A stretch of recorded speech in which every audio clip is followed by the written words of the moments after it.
Welcome to the Men of Action Network. The Men of Action Network is a life coaching system designed to support men's needs towards accurate living. For short, we call it MOAN. Welcome to our podcast.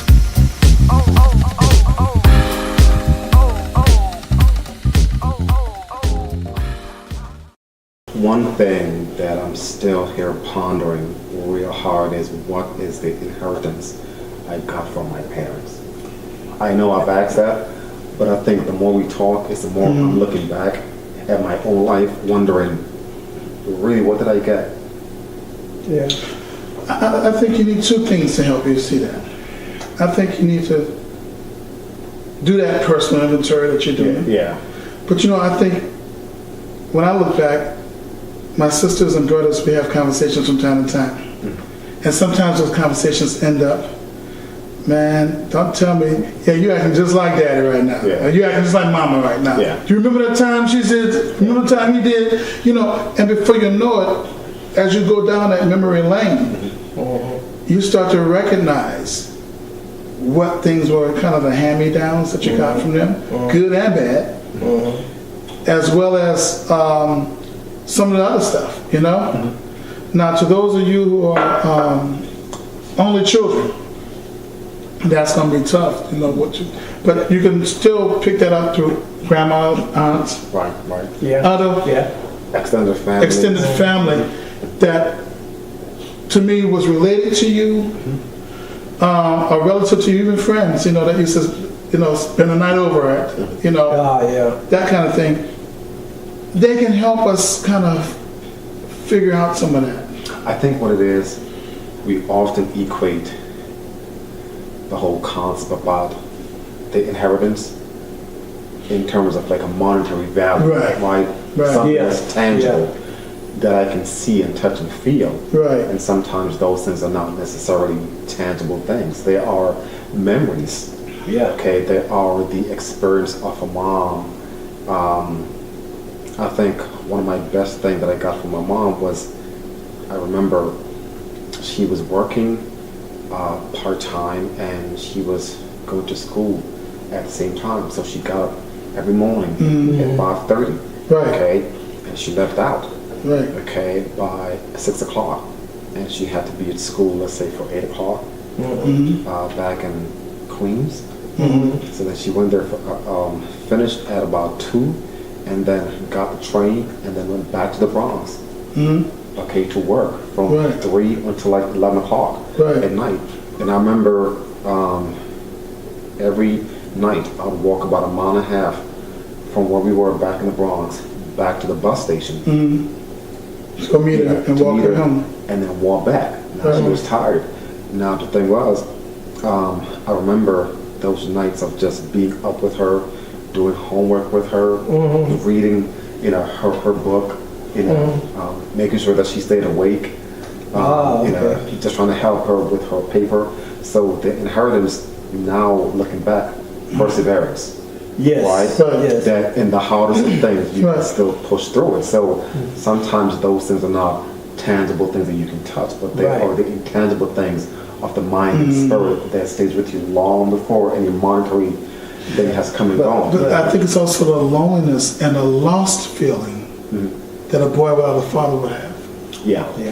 Girl, go ahead. I'm sorry, I didn't mean to cut you off. No, this not only teaches that perseverance, but it teaches the consistency. Yeah. The consistency. That's, you keep doing, and then the persistence. Right. So it gives you, if I want to achieve something, I have to do my part. And I do it, I do it, and then I win. Right. And men being warriors, we need to win. Well, but then check this out. Okay. 80% of what you do. That's true. That's true. 80% of what you do. Yeah. So if you're 80% of what you do, what's even better than doing it? Teaching somebody else. Yeah. 95% of who we are is what we teach others. Yes. And that's where mentorship should come in. Of what we retain. Right. But the idea still is that I think as a homework assignment, if I had to give a homework assignment to everyone watching today, the homework assignment would be take a moment with pencil and paper Yeah. and intended inheritance, unintended inheritance, and then subdivide those columns into good and bad. Yeah. Yeah. Yeah. You know, what I got bad that I really need to stop, quit, do, whatever. If you have a good enough relationship with your wife, you know, baby, name me, you know, 3 things only. 3 things only that I do, maybe even subconsciously, that you would like to see me stop doing. Okay. You know, and take seriously what she says to you. You know, tell me 3 good things that you see me do that you'd like to see more of. Yeah. Yeah. You know, Accountability. Yeah. you know, Yeah. and allow yourself to have a dialogue with yourself about what those things are. Yeah. Yeah. You know, keep track of it, because some of it may be, again, as we discussed earlier, subconscious behavior that you are unintentionally even teaching your children. That may be bad. Yeah. Yeah. And inheritance will never be fully understood without accountability, because you can get it, but if you're never accountable for you and what you're getting, it turns into chaos anyway, Right. and it becomes a hand-me-down. Exactly. But you know, the beautiful thing about this, even from the standpoint of inheritance, or a hand-me-down, because a hand-me-down, again, that we're trying to distinguish the words by not saying inheritance with a hand-me-down. But in fact, a hand-me-down is a type of inheritance. Right.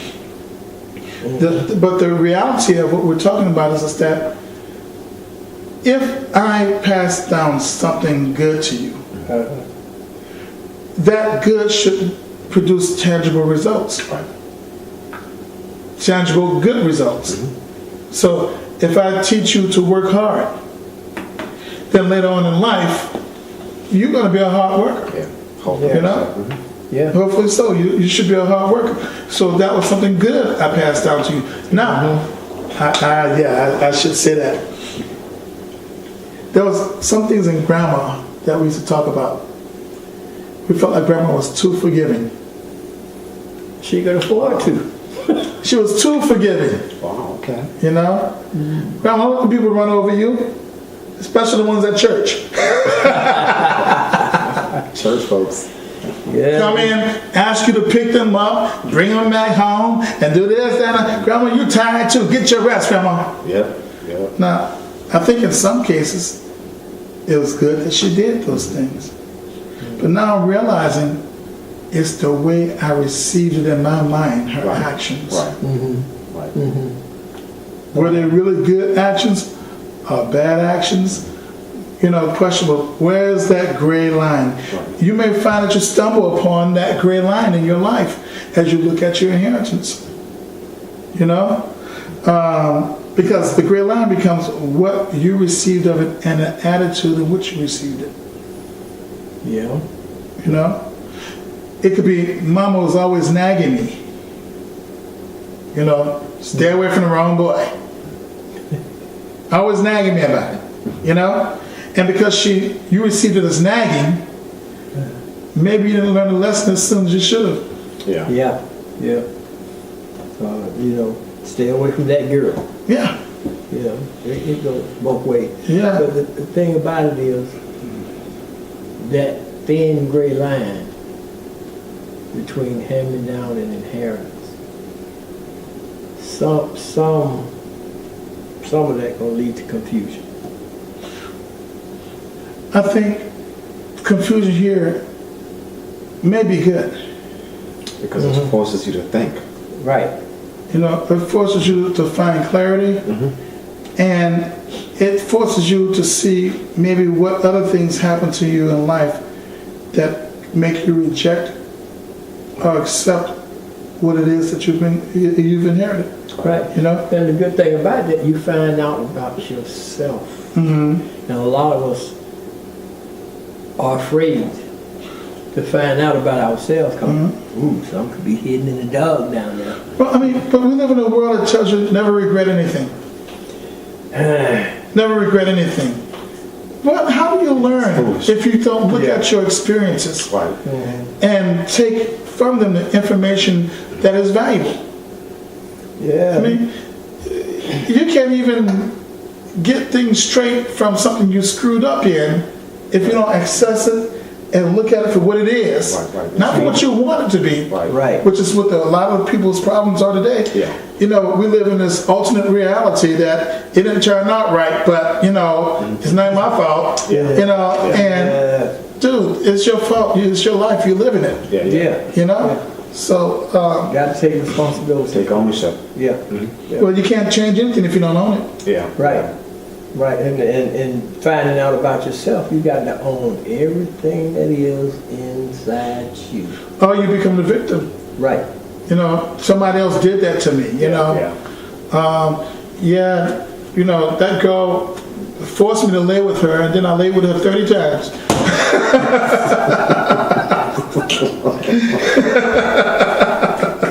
Actually 31, but anyway. And I, you know, I did a little introspection, and it was 31. And, you know, but then what? Yeah, lack of ownership. It's Dangerous, man. It's a dangerous way to live your life. Never really looking back on all the mistakes you make or made, and then try to correct them. Right. And try to change them so you can make a better you to have somebody else when they get there. That's right, because we learn from our mistakes. Justifying mistakes. You know, I really am afraid for this generation. Even when I look back at what's happening now with all the spin media. Yeah. You know, well, that kettle is not really black. Yeah. That kettle has some white in it and some turquoise in there, maybe, you know, and it's the way that the light is shining. Yeah. Therefore, we're going to take it, flip it, and turn it on to something else. I mean, this, you know, I hate to say it, I hate to make it political, golly, but in our political spectrum, we can see on the news how someone will come and say, I'm going to build a wall. And I'm going to use those people's money to do it. Yeah. You know? And then turn around and say, I'm going to shut down the government until you give me the money to do it. Yeah. Now that's a 180-degree difference. Yeah. That's right. And a lot of people got hurt because of that. But if we grow another generation up with that mentality, you know, that's scary. Yeah. It is. Because that means nobody can nail down the truth. Yeah. Also present at the same time is a lot of what Christian folk call perversion. Yeah. And now it was one thing to be gay, then another thing to be homosexual, but now we LGBT and Q. You. There's a U too? You too. Oh my God. So, you know, it keeps on adding, and, you know, everyone is jogging for a different kind of identification, so you never really know what the next... But add that to a participation trophy. Yeah. Well, you were somewhere in the stands, so I guess we're going to give you a trophy too. Wait, what? Yeah, participation trophies. Yeah. You know, kids I was there. instead of failing, I got a trophy. instead of failing, Yeah. you know, we want to make you feel good about whatever you didn't do that you should have been doing. Yeah. And here's your participation trophy. Ta-da! Yeah. I got a trophy. You know, my kid. Because the emphasis is you never want your child or children to fail at anything, right? That's so then true. we take away failure, thinking that, okay, as long as they did it, then it's okay. You know what I told my But child you the never other day? express what that is. Yeah, but you know, part of life is failure. Yeah, but we don't teach that See, anymore. my child the other day came home to me and she said, one of my girls, I'm going to tell you which one, they had honors there at school. Okay. Dad, I don't want to go to school today. Why? Because, and I heard them earlier say that it's honors day. I said, what, you're not going to get anything for Honors Day? You sure? He said, yeah, I'm not going to get anything for Honors Day. I said, well, did you work hard?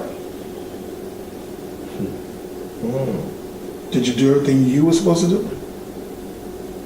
I know you're plenty smart enough.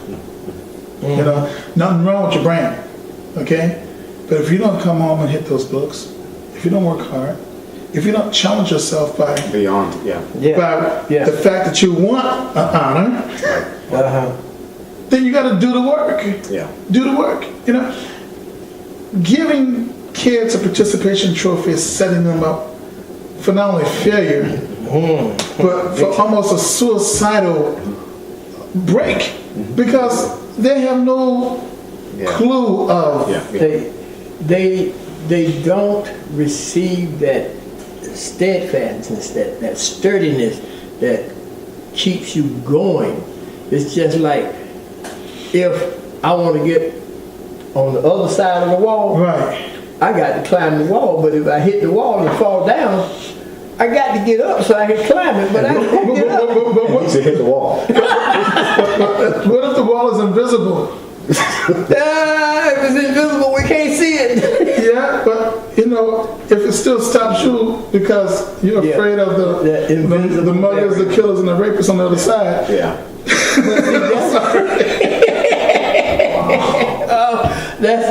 We're gonna talk about those fears. Okay, I'm sorry. But look, they did tunnels underneath. But anyways, you know, the river was in the way, but it dug a tunnel underneath the river. That's right. That's what it was.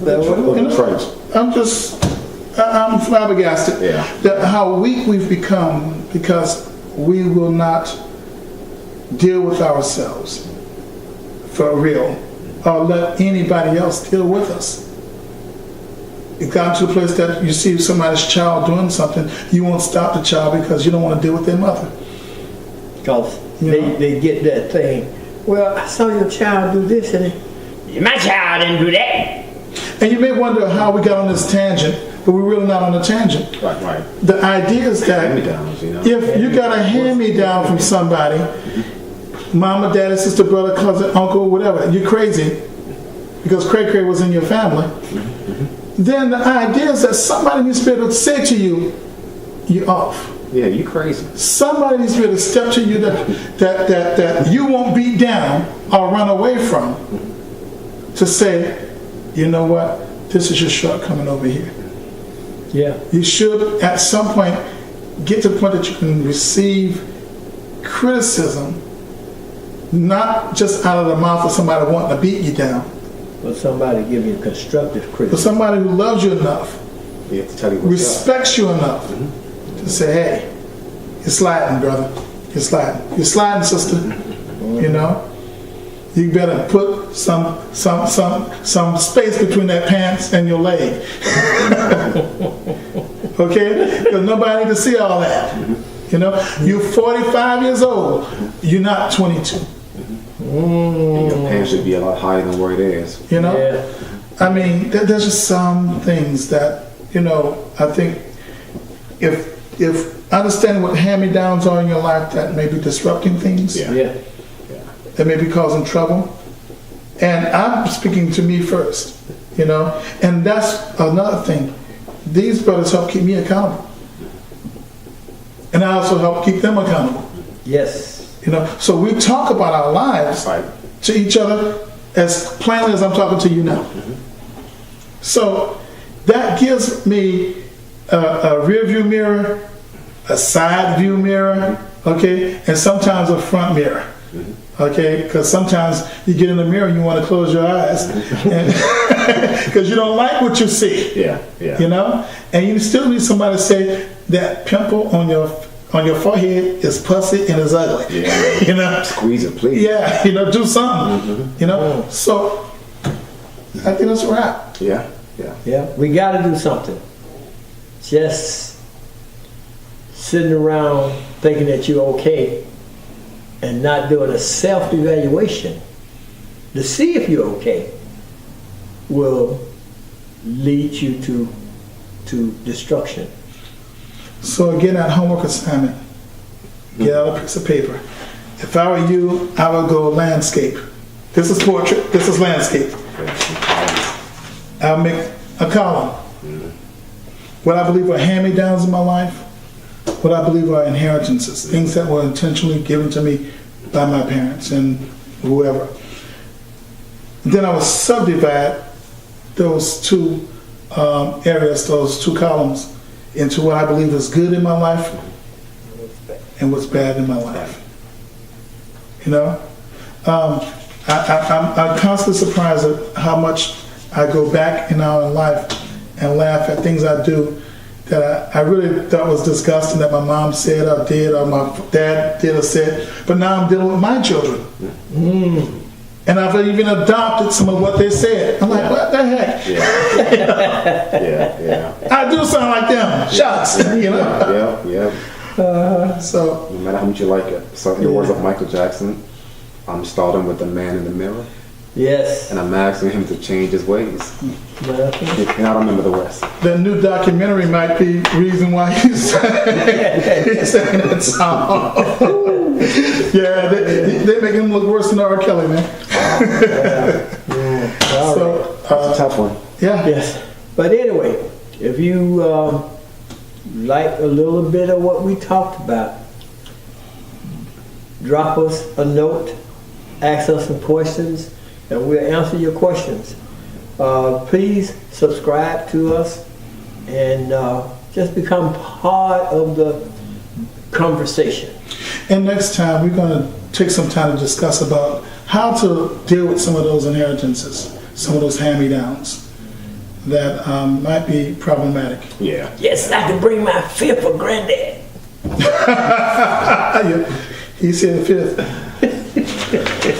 He's telling you how old he is right there, okay? 17. I got 54 years experience. 1754. That's right. All right. He bought it math. Peace out.